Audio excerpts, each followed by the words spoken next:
Welcome to another video from Cardboard East. My name's Jay. I play board games and card games from Asia and share what I find with all of you.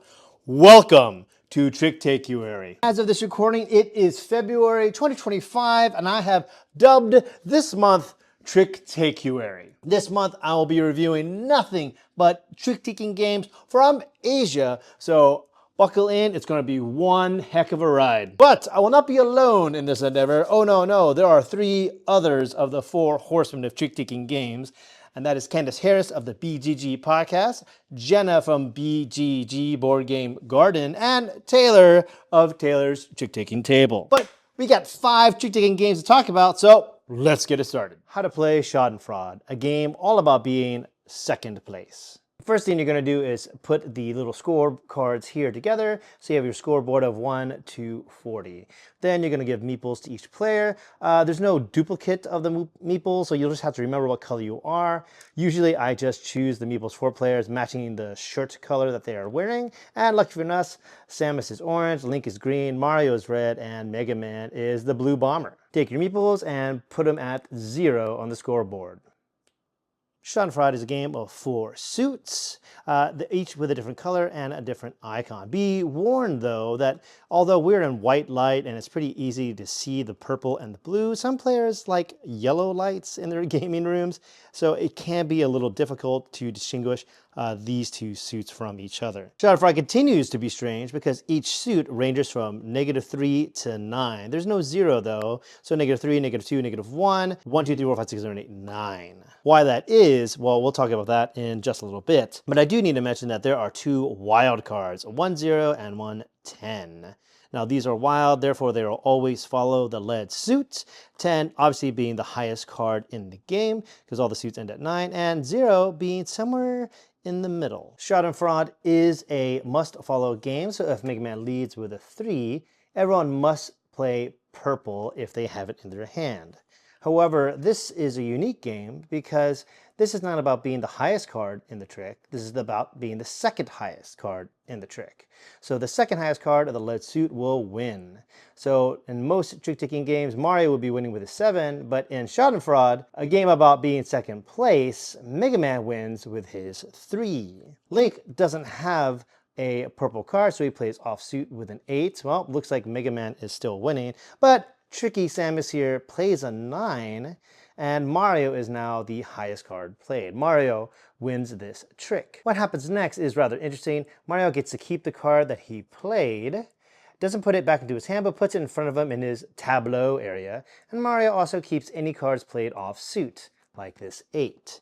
So Mario will keep these 2 cards here as part of his potential score at the end of the round. Mario is pretty unhappy. Mario plays a 1, hoping to not win this next trick. Link cannot follow suit, so Link plays an 8, which is problematic for Mario because he's still winning this trick. Samus plays a -2, therefore is winning the trick because this is the lead suit and this is the second highest card. But unfortunately, the blue bomber comes in with a 7, making Mario win again. Now Mario's going to collect his card that he played and any cards played off suit like this 8. And then Mario is going to take this 1, add it to his little tableau area. But this 8 matches an 8 that already exists, and therefore both of these will be eliminated. Mario's not having a good day, so Mario's going to play a 9. So if he's the highest card, chances are he's not going to be second place. Link plays a 5, Link is going to win. Samus plays a 2, Link is going to win. But Tricky Mega Man plays a 10, following suit, therefore Mario wins with a 9, and Mario's going to keep this 9 here for his potential score. All these cards go away. Once all players have played all the cards in their hand, the round ends, and then you'll do scoring. So let's see, Blue Bomber has 7 points, Link has 6 points, Samus only has 2 points, and Mega Man has Mario has a whopping 17 points. Woo, Mario. Now, you might think Mario's doing a great job. Mario's going to be in the lead. Well, Schadenfreude is a game about being second place. So if a player ever gets more than 40 points, the game immediately ends at the end of that round, and then you'll take score. This person is eliminated from the game. Sorry, Mario. Hey, he's still there. But whoever's in second place or closest to 40 without going over wins the game. In the rare case when all players get more than 40 points, which I've seen only happen once, everyone loses because that's Schadenfreude. In fact, Schadenfreude is even more Schadenfreude because if two players are at 39 and one player is all the way here at 23, well, they're tied for winning, and there are no ties in Schadenfreude, so they both lose, and now Mega Man wins the game. Schadenfreude. Thoughts on Schadenfreude, which, if I didn't mention earlier in this video, is German for joy in experiencing the misery of others, which is perfect, the perfect name for this game. Schadenfreude does something really interesting that some of the other games on this video do, and that is at one point you're going to pivot from making tricks or taking tricks and sluffing and not taking tricks. And games that do this without bidding are really interesting to me, and that it forces you to pivot and decide when are you going to pivot. And that's a really interesting game experience. And it's interesting how all of these do it in a little different ways. Now, I have seen Schadenfreude last two hands. My more recent plays, it definitely did that. But it can lead up to maybe four hands. And I definitely feel that after that, it definitely outstays its welcome just a little bit. But I think those are the rarest cases. Usually the three hands is usually where it lands. But Schadenfreude continues to impress me, and it's been in my collection for a few years now, and I've loved every single game that I've played with it. And it's really interesting to see how you become invested in a trick that you maybe didn't want to win, but you're interested in winning because then you could get more cards to kind of trim your tableau down and not score as many points. And it's really fascinating to see how some players can all of a sudden dogpile on one player to give them points and push them out of the game, triggering the end game and hoping that they come in second place. This mentality of like feeding tricks to people and this group mentality that naturally comes from Schadenfreude is one of the joys of the game. If I did have to make a critique about it, I'd probably say that sometimes like the first hand doesn't seem as interesting. Maybe someone gets like maybe 19 points, maybe someone's 15 points, and it takes less shape. But that first hand and the second hand can really form and build up that tension for round three. Although I have seen games of Schadenfreude that have ended in two hands. This most recent game, the first hand that I played, I got like something like 28 points, which is ridiculous. I spent the second hand feeding points to the person who had slightly more points than me, and somehow got them to get way more than 40 points, and I ended up getting like 39 points right there at the edge. It was hilarious, and everyone at the table were all amazed by how close that was, and it was a really, really, really good time. Some other critiques were the card quality of this version isn't great, and I have to admit, yeah, it's true. Like the card quality isn't great. Also, there is nothing for you to remember like who is what player color, and you just have to be a grown adult and just remember the colors. But it's really fascinating how this affects each player's mindset in its simple rule set. By making the second highest card win the trick, it really allows this sandbagging effect to take place, where you can set someone up to lose. And having these cards that go like -1, -2, -3, and the wild cards that go 0 to 10 really allow for these sandbagging moments to happen that are just so delightful to cause. And there's something about the game where at the end of every trick, there are these little dopamine hits of smirks and laughter and seeing the anguish on someone's face as they're collecting all these points. And another thing that's interesting about Schadenfreude is if you are not great at trick taking and you don't score a lot of points or people aren't feeding you points, you still get to enjoy watching the misery of someone else getting way too many points than they should. And it makes this game fun for everyone there at the table. So Schadenfreude is definitely a game that I strongly recommend. And if I had to redo my top 100 games from Japan, this one would easily make that list. How to play Trickarus, a trick-taking game about flying high into the sun and not falling into your watery death for ages 8 and up. Now, the first thing you're going to do is give each player a little meeple here, and see the meeples here are very, very cute with little wings. And then you'll give each player a player aid matching their player color. Well, if you can't read Japanese, no worries, there is English on the other side. We're not playing a 5-player game, we're only playing a 4-player game, so we'll just use these cards. Now, this gives you a reminder of how to play. I'm just going to not use these for now, and then you can see our lovable NES heroes. Next, you're going to place the scoreboard on the table, and I really just got to say I love this artwork about how wild and crazy it is. Look at that.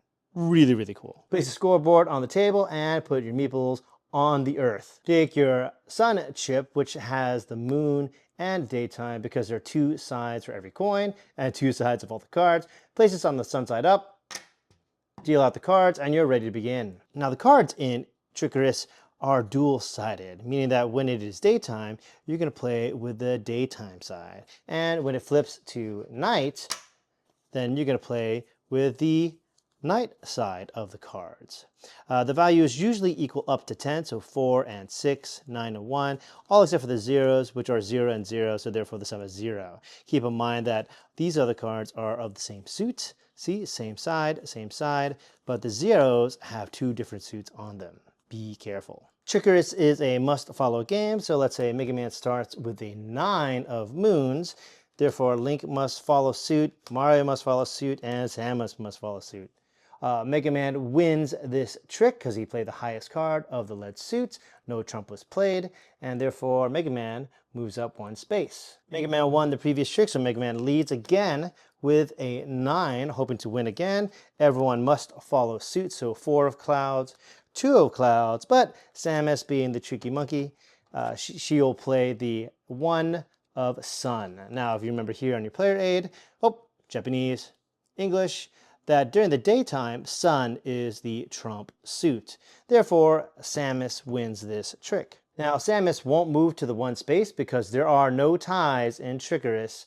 Samus will leapfrog over 1 and land on 2. Samus won the previous trick, so maybe Samus leads with a 7 of raindrops.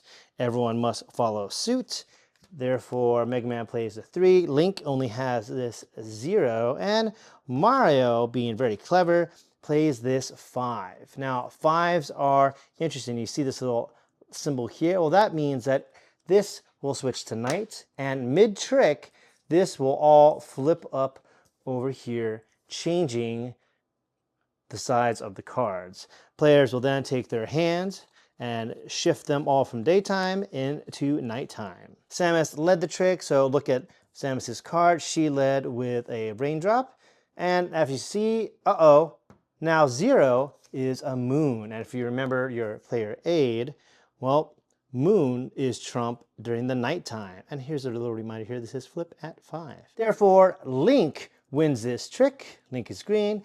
Link leapfrogs over 1 and 2 and lands on 3. So Link leads the next trick. Maybe Link plays 7, 9, 4, and a 2 that's off suit. Therefore, Mario has won because Mario played the highest card, and Mario leapfrogs all the way to 4. Hurrah! Mario's on top of the world. Nothing bad could happen to Mario, right? Mario's super excited. Mario's going to lead with an 8 of sun, riding high. Samus can't do anything, following suit. Mega Man can't do anything following suit, but Link, being very tricky, plays the 1 and only lightning card that only exists in the deck. And therefore, Mario wins this trick, but unfortunately, he is struck by lightning, and Mario falls down below the lowest player, which just happens to be back on Earth. Oopsie daisy Mario. Now, play will continue like this, with players leapfrogging over each other and slowly moving their way up the track, scoring to 9 points.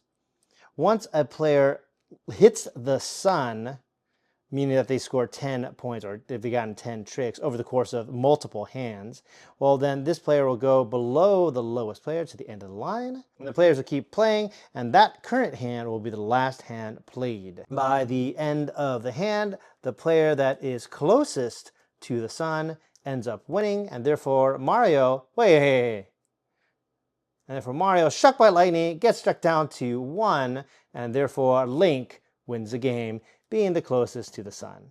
Yeah, I'm not gonna let Mario win. No, no, no, no. No, sorry, Mario. Do, do, do, do, do. Impressions on Trickarus. Yes. Now, this is a newer game from Japan. I believe it came out last year, so it's brand new. Now, there's a lot of overlap between Trickarus and Schadenfreude. So if you watch those tutorials earlier on in this video, you'll know what I'm talking about. And I find it interesting how there's a 40-point score track and a 10-point score track. And if you exceed this score track, you're eliminated from the game. But in this one, you're not eliminated. You're just pushed to the end of the line. And I have seen someone go all the way to the end of the line and come their way back and win the game. It doesn't happen often, but it can happen. There's a difference in tool sets where this one has negative valued cards and a wild of 0 and 10. This one has the whole switching card effect of playing those 5s and being allowed to switch those values of cards, forcing someone to win a trick when they didn't want to, or someone to win a trick when no one else was expecting it. And the same thing with those 0s as well. But the one thing that I should really talk about is that lightning card. That lightning card is all about being mean. It's not about being nice at all. Now, there is a way for you to maybe use that so that way you could remove someone from the top and allow yourself to propel forward. But you cannot use the lightning card to save yourself, meaning that if you're getting too high, maybe you could use it to save yourself to lower yourself down. That doesn't happen that way. So in the rare chance when you're in the lead, meaning the highest, closest to the sun, and then you get the lightning card, it really asks the question of, well, how do you use it effectively? Because in that instance, you don't want to give it to anyone except you, and you want everyone to surpass you in a way. So it makes it a little bit more interesting of how to set up someone to where all the spaces behind you are full, and that way when someone leapfrogs over you, they'll get into the sun first. And I think that lightning card adds a fun little wrinkle to the gameplay. But I will say that if you do compare these two, the one thing that Trickarus does win on is the art. The artwork here was not great. The blue and purple suits were really hard to distinguish from each other. You really have to pay attention to those icons. It wasn't as, if you have issues with seeing colors, Schadenfreude might be less friendly. But this one is it just knocks it out of the park. The iconography is really clear. And you do have a little card to remind you of one, how to play, and two, what color you are, which is kind of absent in Schadenfreude. Now, while that's not a game breaker, it does make your life a little easier. Also, the meeples on this are just fantastic with the little Icarus wings. Excellent. The score track, absolutely gorgeous, big, beautiful, crazy artwork. That sun just looks so colorful and alluring, and it's hilarious when someone flies into the sun. Now, these two both have a similar feel in that the first hand can sometimes feel almost meaningless. Like it's not there. You're just playing the first hand to kind of set up for that second hand where the game gets a lot more interesting. But they both do something similar where you're forced to win tricks and not win tricks, and there's no bidding involved. And it's really fascinating how that just naturally gets you into this mindset of feeding tricks to other people and gaining tricks for yourself. But I will say that my favorite game that I've ever played of Trickarus is when the second hand ended with someone on the 9 spot. Like someone is right there about to jump into the sun. And so there was a third hand of watching them doing nothing but trying desperately to slough. Then they go into the sun and they're just trying really hard to get back to the top. But seeing someone's meeple slowly get up to that sun has this fun way of just increasing the tension for the entire table, and everyone's ooh and ah. But the ingenious move isn't just the Icarus effect of moving to the sun and sliding back down. It's the leapfrogging that makes this game so much fun. Because if you win 2 or 3 tricks in a row, you might be ahead of the pack, depending on how close everyone is. And it's interesting to see how someone's right in front of you and you may not want them to take a trick, so that way you can leapfrog over them. Sometimes even winning the first 3 tricks of the game isn't even ideal, because then people will move up, they leapfrog over that person, and then you can win the 3rd trick in the game and then leapfrog over 2 people just jumping up a lot on the score track. And that leapfrogging creates all that tension because you could leapfrog into the sun faster than you realized. How to play the Werewolves beat Robbers Horror. Bum, bum, bum. This, by far, is the most complicated game in this video. So listen up, it's going to be a tricky teach. We are all robbers. That's right, robbers. And we rob villages. Unfortunately, the next village that we went to is a werewolf village. Yeah! And this is the game. This is a game between robbers and werewolves. Unfortunately, you don't know who is who. Are they a robber? Are they a robber? Are they a werewolf? You don't know. Robbers, of course, want to get as many treasure as they can. Now, don't look at the number. Look at this little icon here. That's the victory points that you want. So robbers want treasure. Now, the werewolves, they don't really care about the treasure right now. All they want to do is eat robbers. So don't look again. Don't look at this number. Look at this little icon here. They want to eat meat, the meat of robbers. So werewolves want to collect tricks with the robber cards, and robbers want to collect tricks with the treasure cards. Keep that in mind. This is really important, and it's going to get very, very wacky here on out. In this game, there are only two suits. That's right, treasure and robbers. Only two suits. And keep in mind that this is a may follow game, meaning that you don't have to follow the suit that was led. The suits are both the same. They both go from 1 to 15. If you see here, 15 has no points, and 1 has a whopping 5 points there on the side of the card. How does this work? Well, let's say Mario leads with an 8. Now, therefore, robbers is the led suit, meaning that treasure is now the trump suit. So if you're not leading, you're trumping. But remember, this is all a may follow game. So Mario plays the 8. Maybe Samus wants to play the 3. And then maybe Mega Man plays maybe a 6. And now Link will play a treasure. Now this means that this is the trump suit, and then this one will win all the cards. Link takes this trick, puts it face down next to them. Link won this trick, so Link leads the next trick. So maybe Link leads with a 2, going to Mario. Maybe Mario just plays this 7. They doesn't have to follow suit. Remember, you kind of play whatever you want. Maybe Samus plays this 8 here. This is the led suit. This is the trump suit with a 7. Now, Mega Man has a choice. Does Mega Man want to collect all this treasure, or does Mega Man want to collect this meat? You don't know that, but Mega Man knows what his identity is. He's going to go with a higher trump suit, and then therefore take this trick and take all the cards with it. Now, so far so good. This is pretty simple. But let's go take a look at the more complicated cards. Now, you're probably asking, how do you know if you're a robber or a werewolf? Now, default, you're a robber. Everyone's always a robber, unless you are dealt a hand of cards and your hand has the werewolf card. If you have the werewolf card, you're a werewolf. That's it, you're a werewolf, no excuses. And in a 4-player game, there could be 2 werewolves. Now, because these cards are randomly dealt to your hand, that means that 2 players could be werewolves, or 1 player could be the werewolf. There's also a traitor. Now, the traitor is a robber who betrayed his fellow robbers to feed them to the werewolves. They made a deal with the werewolves to feed his compatriots to the werewolves for, I assume, treasure. The traitor is on the werewolf team. Now, if you have this card in your hand, you are the traitor.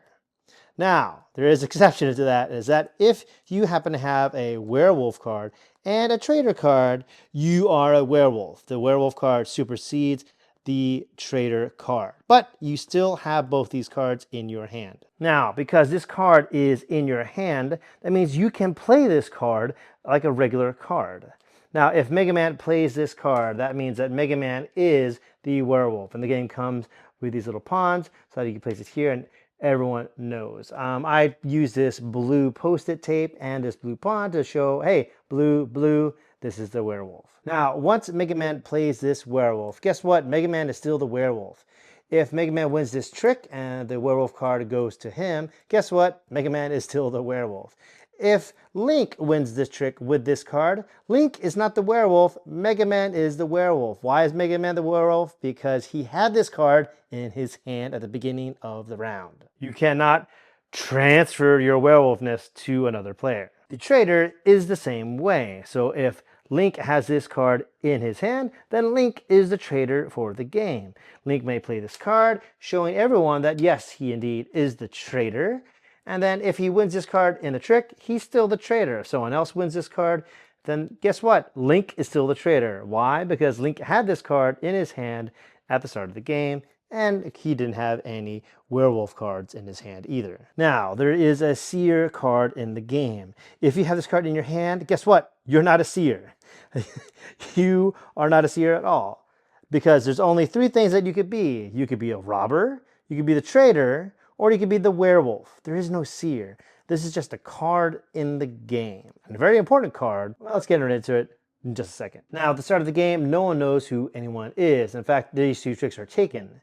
Now, we can assume that Link is, in fact, a werewolf because he has a lot of meat cards. But players are thinking about that. Maybe they're thinking that Link is the werewolf. So let's pick up where we left off, and then Mega Man plays this 6. Link is his turn, and Link is going to play his traitor card. Therefore, Link is going to take this traitor pawn, put it here, showing everyone else that Link is the traitor and on the werewolf team. Now, this is the lead suit, 6 of treasure. This, if you notice here on the card, it says 16 of the lead suit. Now remember that each suit only goes to 15, so therefore this is the highest card possible of the lead suit. Now it goes to Mario. Maybe Mario plays this 7 here. Again, this is still winning because it's 16 of the lead suit, but maybe Samus plays this because it's may follow, and Samus has a trump suit. Therefore, Samus wins. Samus collects these cards, and then places them beneath her as a collected trick. Is Samus the traitor? No. Link is the traitor. But we still don't know who the two werewolves are. So Samus wants to flush out the werewolf. Samus is going to play the Seer card. Now the Seer card has two little lines here. If it's a werewolfless trick, it is 16 trump, meaning it's the highest card in the game. If there are werewolves in this trick, then eventually this will be the 0 of the lead suit, meaning that this will be the lowest card in the game. So no werewolves in the trick, it's going to win because it's a 16 trump. There's a werewolf in the trick, then it's going to lose. This is done to bait the werewolves into coming out. So let's say Samus leads with this, trying to bait the werewolves out. Mega Man sees this, and maybe Mega Man plays this meat, kind of showing that, hey, I'm not a werewolf, I'm trying to trap the werewolf with them. The robber sees this, and well, the robber is on the werewolf team, so maybe he'll play this. Now, this is trump, because this didn't determine it, this determined the lead suit, this is the trump suit. So far, Link isn't winning, it's the Seer, because she has 16 trump. What is Mario going to play? Well, Mario doesn't trust Link, and trusts Samus for some reason, and therefore is going to play this. Therefore, all of these cards will go to Samus because it was a werewolfless trick. Samus will then lead the next trick. Samus then reveals that Samus is the werewolf, and the werewolf has two abilities here. If led, it is 16 trump. So the highest card in the game. So Samus leads with this, showing everyone that, hey, I'm a werewolf. Now, Link and Samus are on the same team, and we don't know who the other werewolf is. Now, it could also be Samus, it could also be Link, or it could be Mega Man, and then Mario is left on a team by himself. Mega Man sees this, he doesn't want to give the werewolf any meat, so he's going to play this 15, and therefore this is the lead suit, this is the trump suit still, so this is the lead suit, so this is 16 robbers. Link is on the same team as the werewolf, so Link is going to go ahead and play this, giving the werewolf a lot of meat. Mario sees this, doesn't want to give the werewolf too much meat, therefore he's going to play this. This wins because it is 16 trump, and therefore this goes to Samus, and Samus leads the next trick. Samus goes ahead and plays this card here, starting with some treasure. Mega Man is really desperate to win treasure, so Mega Man's going to play this 12 here of trump, because this is the lead suit, This is trump suit. And now Link is going to reveal that Link is in fact the second werewolf. Now, the werewolf wasn't led, so if you can see here down below, it says, if led, 16 trump. Otherwise, +1 of the previous card and the same suit, meaning that this is 12 of robbers, so now this is +1 of that. This is 13 of robbers. Mario sees this. Mario isn't happy, so Mario is going to play this card. This is a knife. And we'll talk about why this is so painful. But you can see here, this is 0 of the trump suit. Now, this is 12 of the trump suit. This is 13 of the trump suit. And so everyone collects this, or I should say Link collects these and then places them under the pile. Link is pretty unhappy about that because Link got a knife. Now, play will continue like this until all the cards have been played, and then we'll go into scoring. Mega Man is a robber, and Mega Man isn't going to look at any of these robber cards because Mega Man only cares about the treasure cards. Therefore, let's calculate Mega Man's score. So 2, 4, 3, that's 9. 9 plus 4 is 14 points. So 14 points for Mega Man. Mario was kind of useless, so Mario doesn't give any points to Mega Man. Mega Man only has 14 points. Or should I say the robber team has 14 points. Let's go ahead and look at Link. Link, remember, has both pawns. Does Link score as the robber? No, Link scores as the werewolf. So, as the werewolf, Link doesn't care about treasure, doesn't care about the werewolf card, doesn't care about this treasure, but does care about this knife because Link is a werewolf. So Link will count up all these robbers. So 4, 3, 6, 10, 11. Now this knife will cut a werewolf score in half. Think about it as a werewolf swallows a knife. So this is 10 minus divided by 2, 5. Link has 5 points. Yikes! So now let's look at Samus. Samus is also a werewolf, and Samus doesn't care about this treasure. Samus only cares about the meat. So let's look at Samus' score here. 5, 4, 4, so 8 plus 5 is 13. 13 plus 5 is 18. That's more than 14. Therefore, this team wins. Link scores 1 point. Samus scores 1 point. Mega Man scores 0. Mario scores 0. You will play this 4 times, 4 rounds, and whichever player has the most points wins the game by themselves. If there's a tie, then they win that collectively. I usually don't like that. I usually just do 3 rounds. I think 3 rounds is more than enough and usually deters the chance of having a tie. So I like to play 3 rounds. The rules say 4. Choose that as you will, but whoever has the highest score overall wins.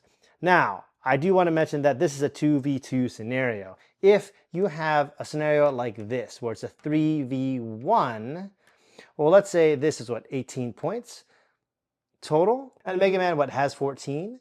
Well, Mega Man is going to take his score and multiply it by 3 because he's going against a team of 3. He's just one person, so let's multiply this by 3. And if his score is higher than theirs, Mega Man wins. And in this case, Mega Man would win because his score would be infinitely higher than theirs. So therefore, Mega Man will score 1 point, and all of them will score 0 points. Impressions on Werewolf. Gosh, I can't remember the name. I never remember that. The Werewolves Beat Robbers Horror. That's a rough name. The beat is a lowercase b with a giant E, so it's if you're eating them. The Werewolves Beat Robbers S apostrophe horror, like the horror of like a story or something, like the tale of horror. Something can definitely be lost in that translation. But regardless, this is a fascinating game that I love and I have fallen in love with. The idea of social deduction being in a trick-taking game is really fascinating. Now, this does play 3 to 5, and I would strongly recommend this at 4 or 5. I think 4 is probably my favorite player count. My favorite part about this game is when you slowly realize that everyone else is on another team and you are on a team of 1, which is utterly terrifying, but hilarious to to show. I love that these roles are just randomly given out, that not everyone has a clear role. I love that fact that there could be a traitor or there could just be a werewolf. The person who's the traitor is actually the werewolf, and so there is no traitor in the game. I love the bait and switch of if you have the werewolf and the traitor, you almost always play the traitor first. So everyone thinks, oh, okay, well, he's on the werewolf team. We're going to make sure he doesn't get any treasures and start feeding him meat. And then you play the werewolf card and people realize like, oh, we just been feeding him points. And I also love how those knife cards are so fascinating. If you're the traitor, you got to make sure that you're not giving the knife to a werewolf. If you're a werewolf, you want to make sure you're not giving the knife to one of the other werewolves, and so you have to deduce who that player is. And then there comes the choice of when you want to reveal that you're the werewolf. And it usually always comes towards the end of the hand. But I've seen some bold decisions where people just reveal themselves early on, and that way it gives the other person on their team a chance to kind of feed them tricks. So there's a lot of back and forth and strategy that you could explore in this.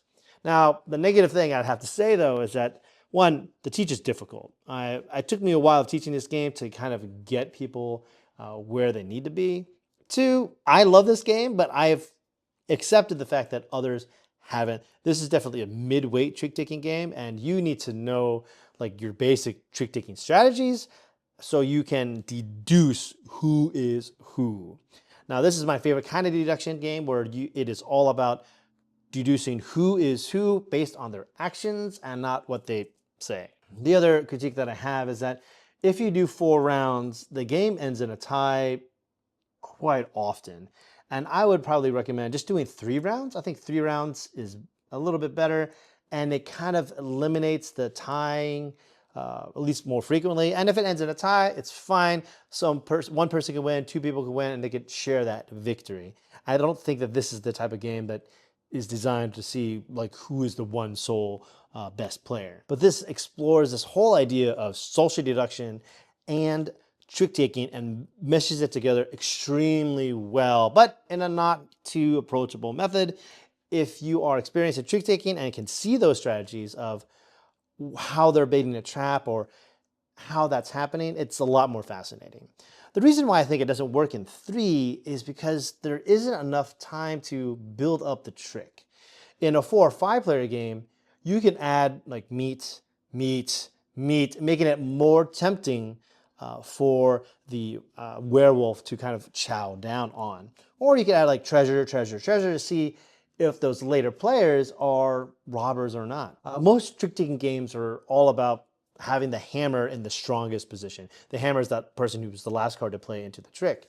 And this is a game all about deducing who the hammer is, like who is that person. And usually by the cards they play, the last 2 people to play into the trick, it really reveals who they are.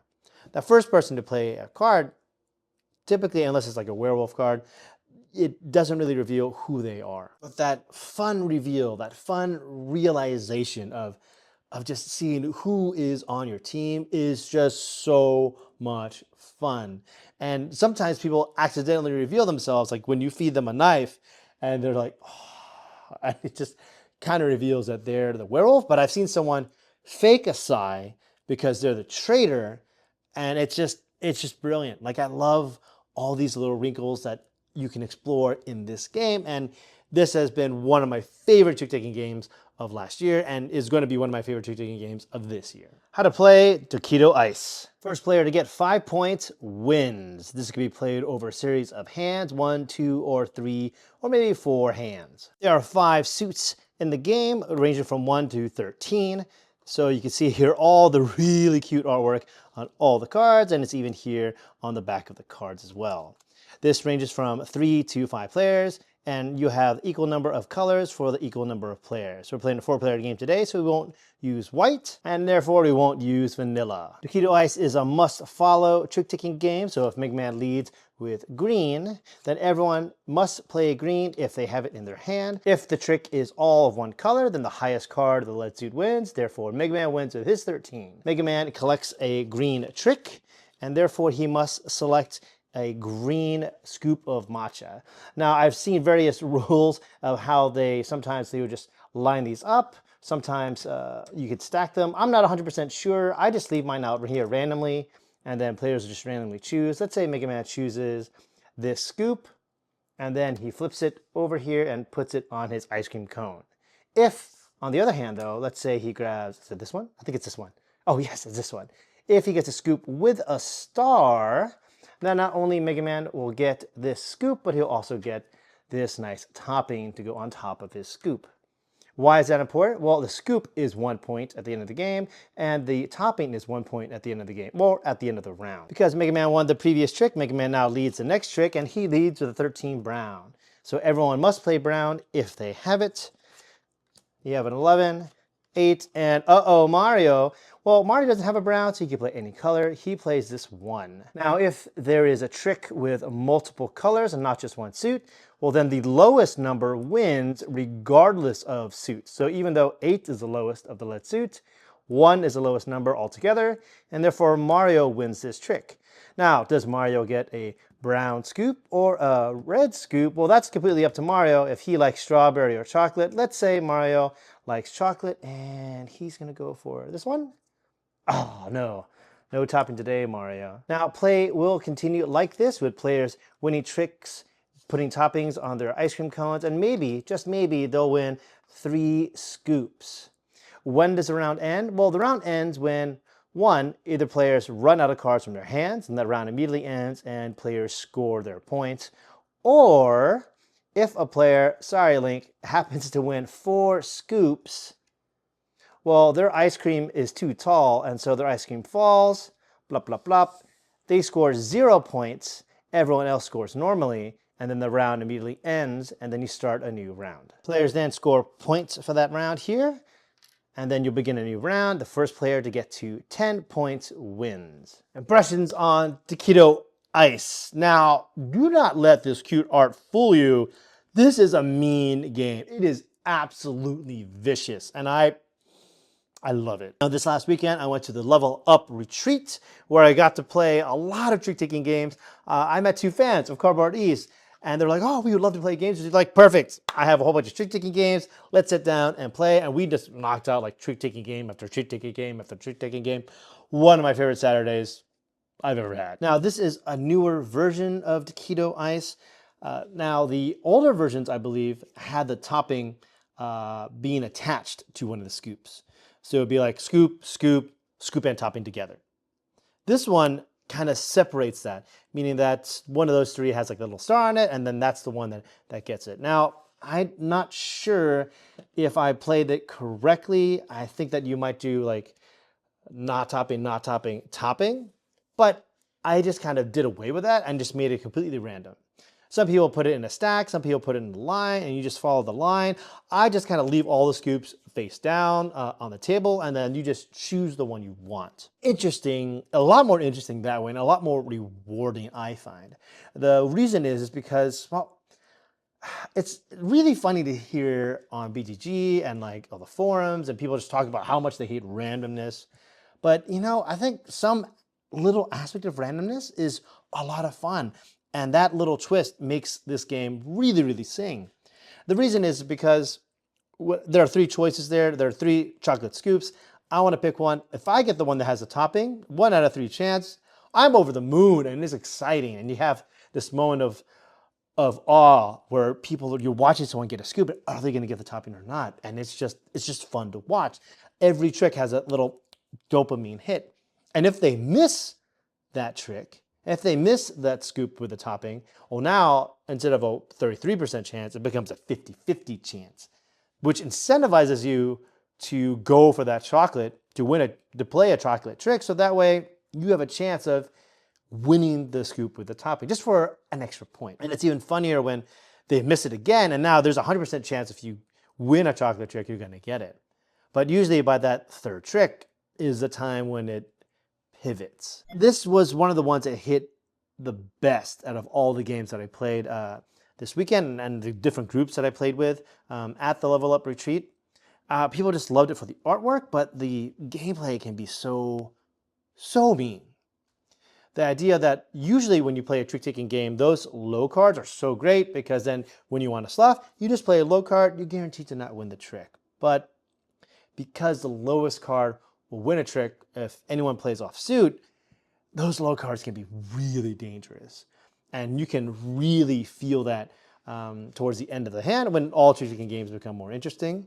And it's just, you are so hesitant to lead with like a low number, it makes the game a lot of fun. And then when you win that third scoop and you're forcing yourself to be like, I can't win anymore, those low cards in your hand are just absolutely terrifying. And in which case you're hoping that someone else busts before you do. And it adds this great level of tension to the game. This is a surprisingly really well done trick-taking game. And the production is great. Like the colors are great, the ice cream cones are great, the scoops are great. It's just a lot of fun. I do think it is kind of weird that you have a grape flavored ice cream, because I usually see taro flavored more often in Asia than grape. I don't know. Like I don't think I've ever seen grape flavored ice cream. I've seen lots of taro ice cream. Maybe they just felt that grape was something that was more universal. I don't know. But you have great art, great production, great mechanics, a lot of tension, and each trick has like a nice dopamine hit of like, are they going to get the topping or not? Oh, they got the topping. Oh, I hate them. Oh, I got the topping. I'm over the moon. And because of that, I can't strongly recommend this game enough. It's one of the games that I love out of these 5. How to play ZooStock, a game about animals and watching them slowly go extinct. You can take your scoreboard, put it on the center of the table, put that red disc off to the side for now. And because this game takes a lot of space, and because of the size of the game, Link is going to retire from the gaming tonight, and we're going to remove all the 9s and 10s from the game for a 3-player game. The next thing that's going to happen is that each player is going to discard 3 cards from their hand. We'll take those cards, mix them up together, and then slowly reveal them, and this will become the extinction zone. You'll simply place the cards over here in the center of the table or off to the side, and slowly put them all together of the different suits. Then you're going to see which suit has the most. So you can see pandas have 3 cards, tapirs only have 2. Therefore, the trump is 3.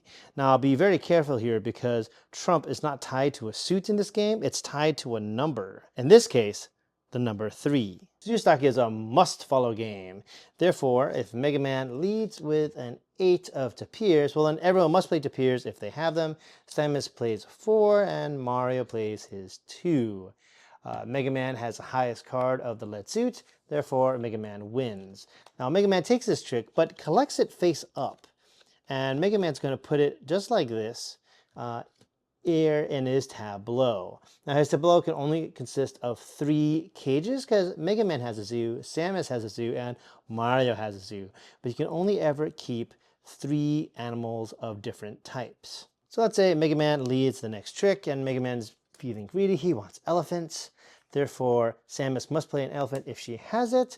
Mario doesn't have elephants, so he can play any card. So he's going to play this 3 of tapir. Now, remember what I said, that trump is tied to a number, not a suit? Therefore, this is the trump card, and Mario wins. Mario's going to collect these cards and then put them in his 3 cages. Now, Mario now has a cage of tapirs and a cage of elephants. And he'll probably do something like this, and I'll explain why in a little bit. Mario's feeling confident. Mario's going to lead with a 3 of tapirs. Mega Man is going to play a 3 of polar bears, and Samus is going to play a 1 because Samus doesn't have any of those suits, doesn't have the elephant suits. Now, this is trump and this is trump. What happens if there's a tie? Well, the later card wins, and therefore Mega Man wins this trick. Mega Man will take all these cards and then add them to his zoo. Now, every time Mega Man adds cards to his zoo, they always enter from the left side. So this will get pushed in, and Mega Man can decide which one he wants. Maybe he wants polar bears here, and then he wants elephants here. Mega Man, as you can see, is full. Now, leading off the next trick, Mega Man is feeling confident. So Mega Man wants to play a lock card instead of playing a card. So Mega Man's going to lock this cage. Then it goes to Samus to decide what the lead suit is. And Samus is going to play a 6 of elephants. And then Mario's going to play a 5 of elephants. Therefore, highest card of the Let's Suit wins. Samus takes this trick. Now, locking is really important, and we'll get more into why this is important, but just keep in mind that a player can only lock a cage once per hand. And when a player plays a lock card, then none of the other players can play a lock card on the same trick. So every hand, a player can only lock one cage, and then every trick, only one player can lock a cage. Jumping ahead on the timeline here, now you can see that everyone's cages are full. Let's say Mega Man leads with an 8 of Tapir. Now all the Tapir is gone, and you can see that. Let's say Samus doesn't have anything, so Samus is going to play a 4 of Hippos. Mario doesn't have Tapir, but Mario has Hippos, and Mario's going to play a 3 of Hippos. 3 is still trump, therefore Mario wins this trick. Unfortunately, Mario's full. What happens? Well, let's find out.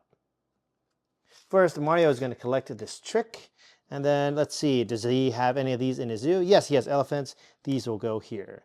Now, new animals always enter from the left, so this is going to here. This, unfortunately, will get pushed out and go to turn order. Mega Man will get this. Mega Man can't take this because he has one cage that has the Tapir. It's locked, therefore it's going to get pushed to Samus, and then these will slide out. This panda won't go to Mario. This panda will go to the extinction board because Mario led the suit, and if he did this, then it will just keep on going in a vicious cycle. So this will go to the extinction zone, and therefore now pandas are the most extinct, having 4 cards, and therefore the trump moves up to 4. 4 is now the trump number, not suit, number. Now play will continue like this until all the players have played all the cards from their hand, and then it's time to score. Scoring is perhaps the easiest part of the game. It is simply a multiplier. So you'll see 1 times 1 is 1 point, 1 times 1 is 1 point, 1, 2, 3, 4 times 2 is 8 points. So that is 10 points for Mega Man. 1 times 2 is 2. 2 cards times 1 is also 2, and 2 times 1 again is 2, so Samus has 6 points. Mario here has 2 hippos. 2 times 1 is 2. 2 times 1 is also 2, so far 4 points. Then you have 4 times 1 is 4, making that 8 points for Mario. Therefore, Mega Man wins the first hand. After you finish the first hand, you're going to wipe the entire board and then flip the scoreboard over to kind of remind you that now you're on a new round and you're ready to begin a whole new hand. ZooStock is one of those unique games, and you only play 2 hands, and after 2 hands, the player with the highest score wins ZooStock. Questions on ZooStock. Now, Leo, or the publisher Vic Village, Leo is the designer, does some really interesting games. Like I've always enjoyed seeing what he comes up with, and ZooStock is one of my favorites of his. I think it's because of that set collection is so unique, and the idea of shifting those animals to one person, that watching it cascade and go down to the center is just fun to watch. Now, one of the initial impressions that I usually see with people is that they kind of complain about how that feels like they don't have control and it's a little too chaotic. And I think the first time that I played that game, I felt the same way. But when you get to the later half of the hand, as with a lot of trick-taking games, and the trick-taking games become, typically more interesting, then something really interesting happens, and you can see moves. Like you can be Neo and just see the Matrix and do some really clever things in this game. There are some times when not all 6 of the animals are in the extinction zone. So that way, like everyone who has like the elephant who isn't there, they just get 0 points, which is brutal in a game where you only have 3 scoring opportunities per hand. Another thing is that this is a trick-taking game where you have to be comfortable with letting go. Like you just have to accept that this is something that you're not going to score, and it's going to eventually be pushed away from you. But you need to anticipate that. You need to know that, like, well, I can lock one down, but these other 2 are ephemeral and they're not going to be mine, but the one for the player across from me, those are going to be mine at the end of the game. So you need to be able to set yourself up to push things down a certain way, and knowing when to win a trick and when not to is is a lot of that fun. The other cool thing is that this is a game of a lot of perfect information. If you have trouble counting cards, well, this is the game for you because you can see all the cards on the table. You could see the card values of all the cards on the table. So it's something that is really helpful to you, and knowing like, okay, well, the majority of this suit is gone, so this is pretty much going to be set. Maybe I should lock that one down because it's going to score me 12 or 15 points. Hopefully I can find that last card and feed it into the extinction zone, and therefore I can score more points. And because of that unique mechanic of the cages sliding and cascading to all the players, it forces you to think not just one trick at a time, but several tricks ahead. And you can, as an experienced player, you can see the matrix as Neo and plan ahead of time and win games that way. Another thing that I love about Leo's designs is that a lot of his games are just 2 hands. That's it. And I think that's perfect because that's enough. It's enough to be short, sweet, and then you can just play another game. One critique that I have for this game is that, well, the cages move in a counterclockwise direction. And sometimes some players have a real hard problem because you play cards into the trick in a clockwise direction, and it just throws people off. I do have one house rule, and that is, on occasion I do implement it. I just have people play tricks counterclockwise, so that way you play tricks counterclockwise and the animals move counterclockwise, and it kind of makes everyone's life a little bit easier and it doesn't hurt the brain too much. Also, the cards in the game don't have a bleed, like a white border around, so that could kind of make counting the cards difficult. Not counting the cards as like who has played who, but seeing the column of splayed cards and counting how many cards are in there, it makes that aspect difficult, and that's really important. And I think just having a nice little white border around the cards would have made counting those cards a lot faster, shaving seconds, and just improving the overall experience of the game. So to sum up these, I'd say I love, really like, love, and love. So it seems like I'm dissing on Trickarus. I'm not. This is a really good game. I just love these 4 a little more. But if I had to rank them, ooh, that's going to be harder. I'd probably do this as 1, this as 2, this is 3, maybe like this is how I would rank them. I know that seems like an odd choice, and Schadenfreude has a lot of fans that people really, really love, but you know, I just like these in this order. That's me, that's how I do it. It's okay to have a different opinion. But these are just 5 games from Asia. There are a mountain of games off camera here to my side, and there are going to be even more on the channel in the weeks and months and years to come. Happy Trick Take-uary, everybody, and I'll see you in the next video.